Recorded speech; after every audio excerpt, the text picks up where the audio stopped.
What is up, Waffle Gang? I do hope you are well. My name is Mark, and today we're checking out some r/Jemai the Butthole. If you'd like to skip that initial waffle, timestamps are in the description and along the timeline below. But, if you are new here, please consider hitting that like, that subscribe, and maybe that notification bell too. As you always know, it truly helps out our channel, and I cannot express that enough. And just a huge thank you from the bottom of my heart for being here. Thank you so much, and let's crack on with today's stories. Much love, guys. Now, our first story comes from interview 33. Am I the arsehole for walking out of a job interview when I realised one of my interviewers had been tailgating me and cussing me on the way to the interview? I had a third interview with a major tech company yesterday. The structure of the interview was that I would come in for a full day and take interviews with 2 managers, 3 members of the team I would be on, and then get a tour. I was driving there, and this was a 2-lane road, each lane going opposite directions, and no passing since it had a lot of tight blind corners. I was going a little slower than usual because it was raining heavily and I didn't know the road well. Someone in an Audi started tailgating me, and I was nervous they'd hit me, but I also felt like they had a reason not to, since their car was worth literally 50 times what mine costs. I saw their face well, since they were so up in my business. Soon they passed, pretty dangerously since this was a no passing road with no visibility. They screamed "dumb bitch" at me when speeding past. I got to the interview, and the first 3 interviews went really well. Then the person who was the 4th interviewer came in, and I thought I recognised him. I asked him, "Hey, is that your white Audi out in the parking lot? Thought I saw you on the way in." He obviously didn't realise I was the lady he tailgated and proudly said yes. He'd just gotten it. I politely excused myself and went to the reception desk and asked her if either of the managers I'd been interviewing with were available. She said not at the moment, so I thanked her and headed out. I sent a brief email to the top manager, thanking them for their time and saying I was no longer interested in the position, since Guy had acted inappropriately and aggressively towards me on the way to the interview. When I realised he would be a potential colleague, I was no longer interested. I also emailed the other people I'd already met with to thank them for their time, and the people I was supposed to meet with to say that I was sorry but I would have to cancel our scheduled meetings. The top manager wanted to call and get more information about what I'd said in my email. He asked me on the phone what had happened and I described it. He seemed kind of dismissive. He asked if we could reschedule the remaining interviews, and I asked if they were still considering me for the same position with the same team. He said yes, and I said I wasn't interested in being in an environment with sexist or aggressive behaviour. He got frustrated with me and told me that I had wasted everyone's time, and I said that I was sorry, but there are plenty of reasons an applicant might choose not to move forwards, and if they were not prepared for that in their interview process, perhaps they should adjust their expectations. He got irritated with that too and told me that was unprofessional for me to say. I ended the call shortly after.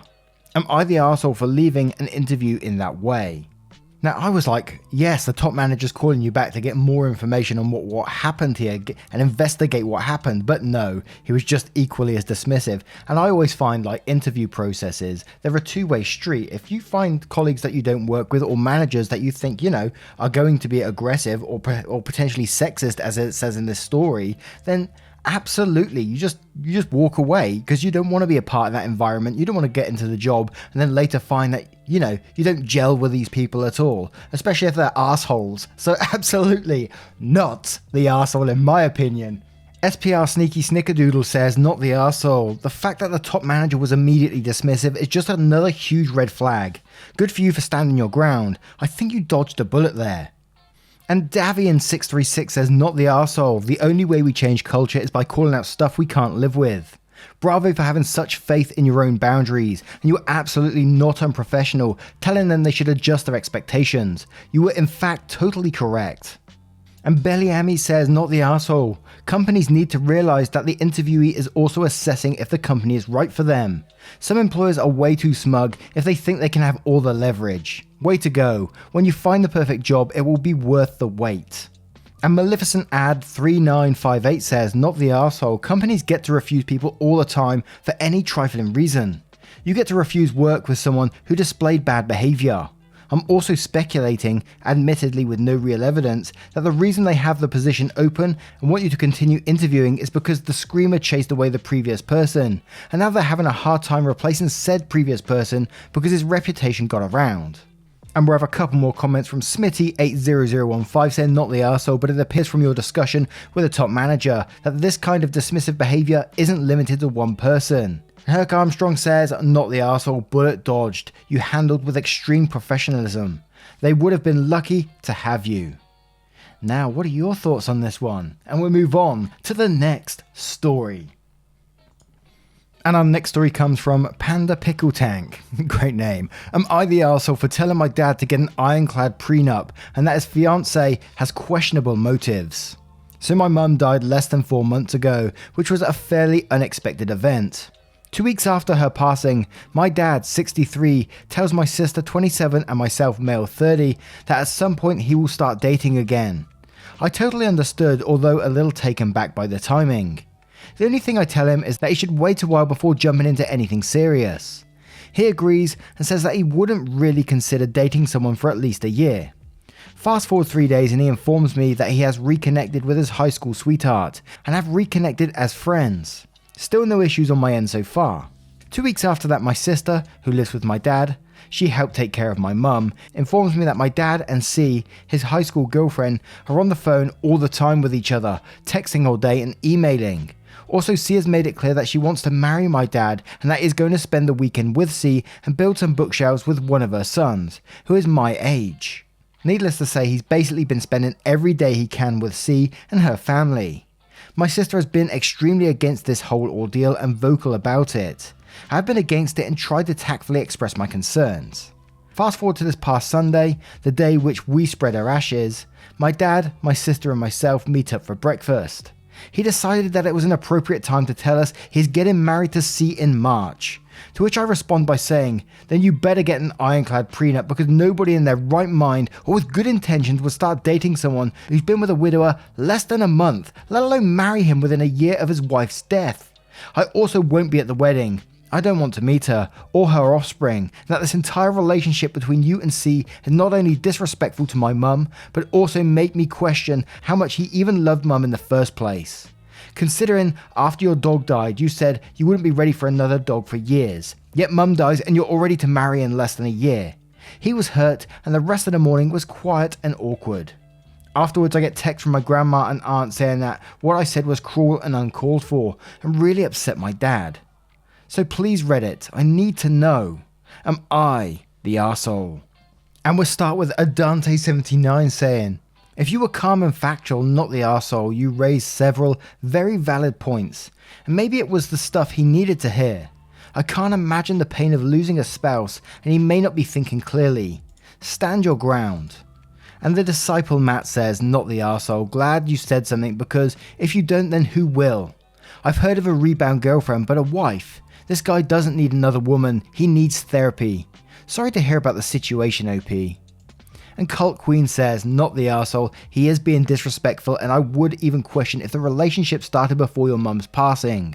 Blah blah, he's an adult, but so are you, and his choices will have long-term consequences to your relationship with him. And the fact that he ran to tattle to his mum and sister to get sympathy tells me there's more going on, and your dad is immature and needs to grow up. And Coconut Shave says, not the arsehole, I'm sorry for your loss.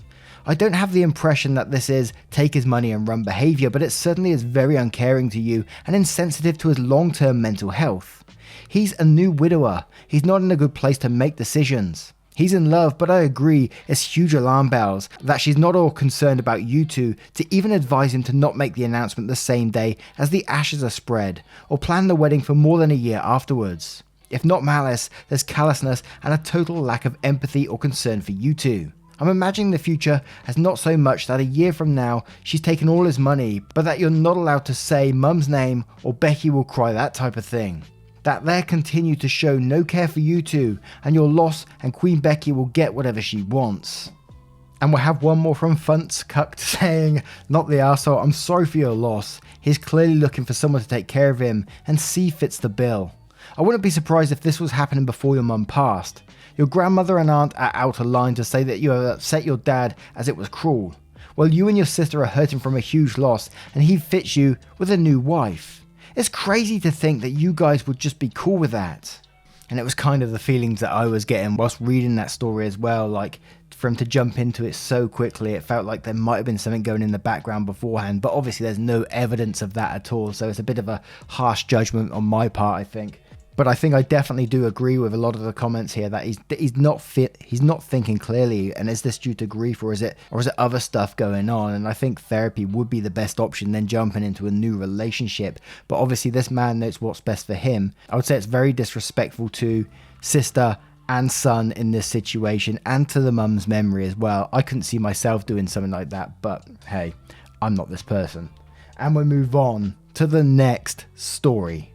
And our next story comes from Am I the Arsehole Kick Father Co. Am I the arsehole for kicking my parents out of my house due to mean comments towards my son about his personality? I, 41 male, have 2 kids, Marcus, 16 male, and Maria, 15 female. Marcus is quite quiet, introverted, and likes to do art and enjoys volunteering at charity events with advertising by creating posters and doing some work. Maria has much more active hobbies such as mixed martial arts and likes shooting at gun ranges. Maria also has endometriosis, and Marcus has taken almost a motherly role when she is in pain at some times. My father, 65 male, and mother, 66 female, asked if they could move in with us at the start of the pandemic due to the fact that they are higher risk individuals. My father and I had a rough relationship when I was younger because he always believed in hard love, so he doesn't know much about Marcus and Maria. They would both always comment to me about their behaviours and hobbies with such comments as, "He's not very manly," or "That's not very ladylike," and other such comments. I've expressed my dislike towards them, but he has pestered and I allowed him to, as I wouldn't be able to change his beliefs, and it did anger me, but I learned to deal with it. Earlier today, I ran into a problem at work and had to stay a bit later, so my parents cooked for Marcus and Maria. When I came home, Maria and Marcus were both quite visibly upset, so I asked them what was wrong. They said that they had told Maria to just suck it up while she was in pain, and told Marcus he needed to stop being weak or he would be a useless man when he grew up. At this, I saw red and told my parents to get out. They obviously put up protests, but they left. They called me and left numerous voicemails about how I wouldn't care if they were to get sick. Now that I have some time to rethink my actions, I think I am an arsehole because I should have tried and explained my issues with their comments again, instead of doing something like kicking them out in the spur of the moment. So, am I the arsehole? Other info, they don't pay rent or bills, and I divorced their mother and got full custody. We said this a few times over the past, and you're absolutely 100% not the arsehole. Look after your children, they're number one, and you need to look after them from people who are being toxic towards them. What Marcus is doing is an absolutely beautiful thing and should be nurtured and encouraged to look after his sister in that way. I think sibling relationships, close sibling relationships, are absolutely fantastic, and they can turn to each other later in life as well. So absolutely encourage that thing, and you're not the arsehole for what you did. Don't even question it. And again, many times we see in this story where people, they enable them to get away with this behavior for a long time, and then it makes you start to go into that "you are the arsehole" section because you're enabling them to get away with that behavior. So don't do that and stick with your not being the arsehole. And now let's check out some comments to see what they say. And that inventory chick says, absolutely not the arsehole. Your kids are priority one. And as a woman with PCOS who has a sister with endometriosis, I would have seen red if someone told me or my sister to suck it up. And Ali Catart says, not the arsehole. Endometriosis is a serious condition, and it's wonderful that your son loves his sister enough to take care of her when she's dealing with it. Nurture your kids' personalities and interests. The world needs more soft, gentle men and more strong, capable women. Both. There's no wrong way to be a man or a woman as long as you're treating others with respect and kindness, in my opinion. Perfectly put there. Your parents aren't paying rent and they're constantly talking down to your kids. Sorry, your kids are your primary concern now, not the parents. Hope they stay healthy, but that's no longer your concern. And Big Butt Effer says, not the arsehole. Your job as a parent is to protect and nurture your kids, not their abusers. You never expect those kind of comments from someone with that name. And Stunning Ground 2021 says, not the arsehole. It sounds like you have mentioned multiple times how you dislike those kind of comments. They refuse to adjust and keep said comments to themselves, causing emotional distress to your kids. Your house, your rules, and if they can't abide by those rules, they can leave. And Saint Silversin says, not the arsehole, tell them to suck it up or quit being so weak. And Penniless Tenebrous says, not the arsehole, you can't let anyone talk to your kids that way. And now we'll move on to another story. And our next story is from Brother Wife, Am I the Arsehole? Am I the arsehole for not telling my brother me and his now wife used to be friends with benefits? Throwaway account because friends are on here. Me, 23 male, and my brother's 26 male, wife 23 female have known each other long before they started dating. We met in freshman year of college and almost immediately became friends with benefits. This went on for about 3 years, maybe every other day. We weren't compatible at all, so we never dated, just sex.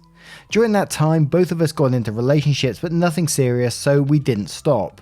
3 years ago, the two of them met at a party I hosted and they hit it off. Fast forward a year and they are married. During that time, they were dating, we didn't have sex at all, out of respect for my brother. A couple of days ago, they got drunk, her way more than him, and she mentioned it. He was absolutely furious. He called me to confront me about it, and I didn't think it was that big of a deal since it was before they started dating. None of his business.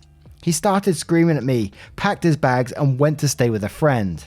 I didn't know he would be so mad about it, and he wasn't answering any of our calls or text. So am I the arsehole?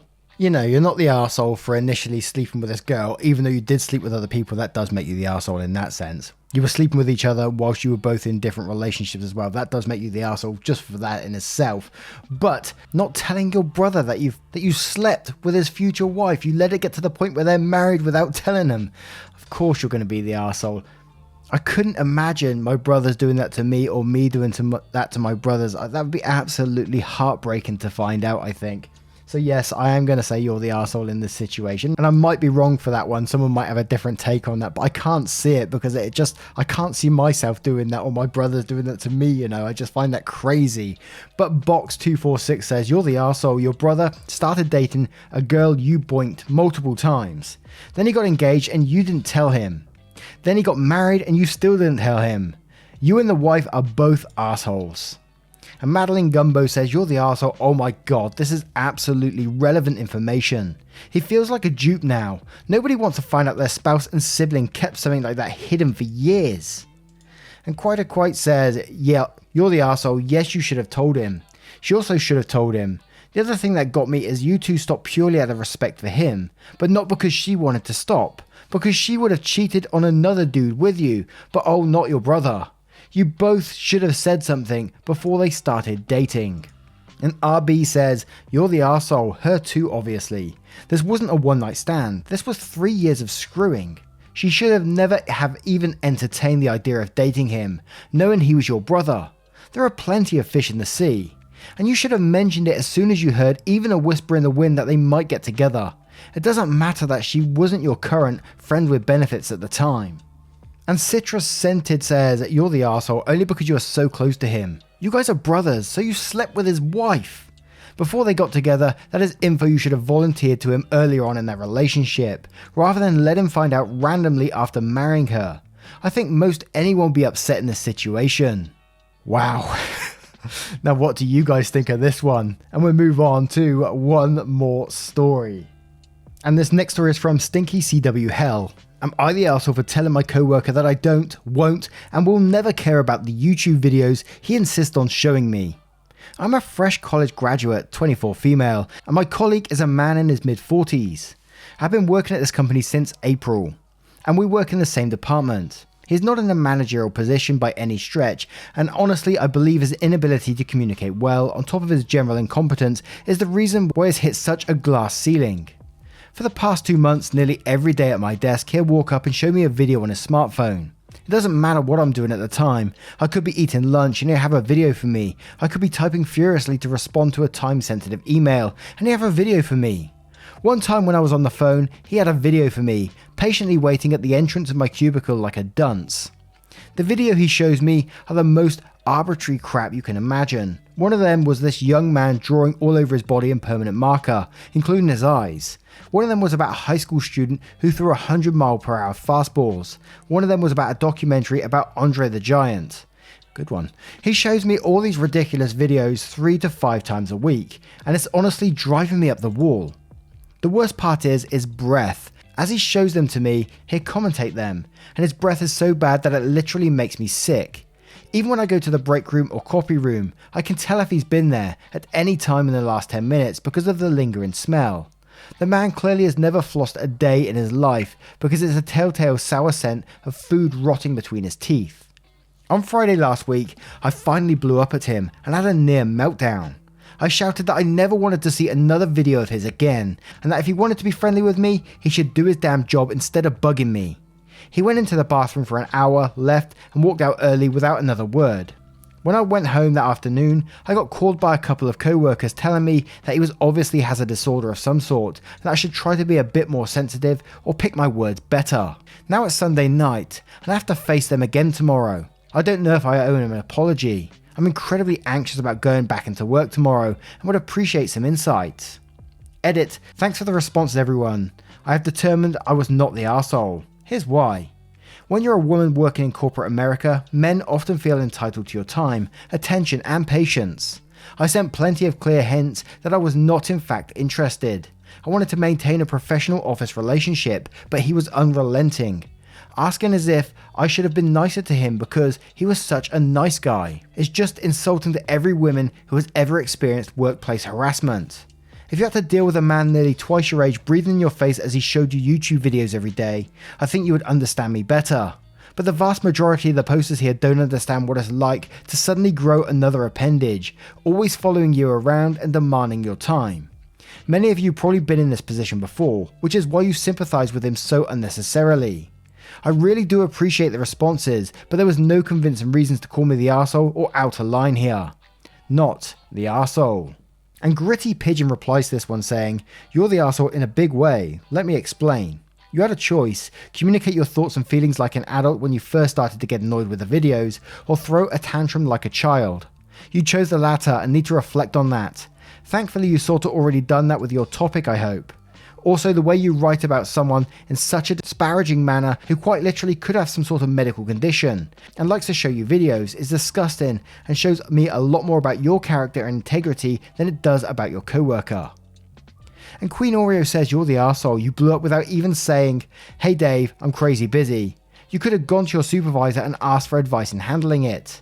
This guy was just trying to relate to you in his own awkward way, and instead of behaving like an adult, you yelled at him and were straight up mean." And Wagon's Intense Speed says, and quotes, "I believe his inability to communicate well on top of his general incompetence is the reason why he has such a glass ceiling." And then says, "Ironic, you're the arsehole." And then you saw the reply from OP, which, was the last couple of paragraphs what they said, and they still claim that they're not the arsehole. So I would be interested. They're still claiming themselves not the arsehole, but what do you guys think about that one? Do you think OP was right at the very end there, or do you think they are still the arseholes like the comment was saying?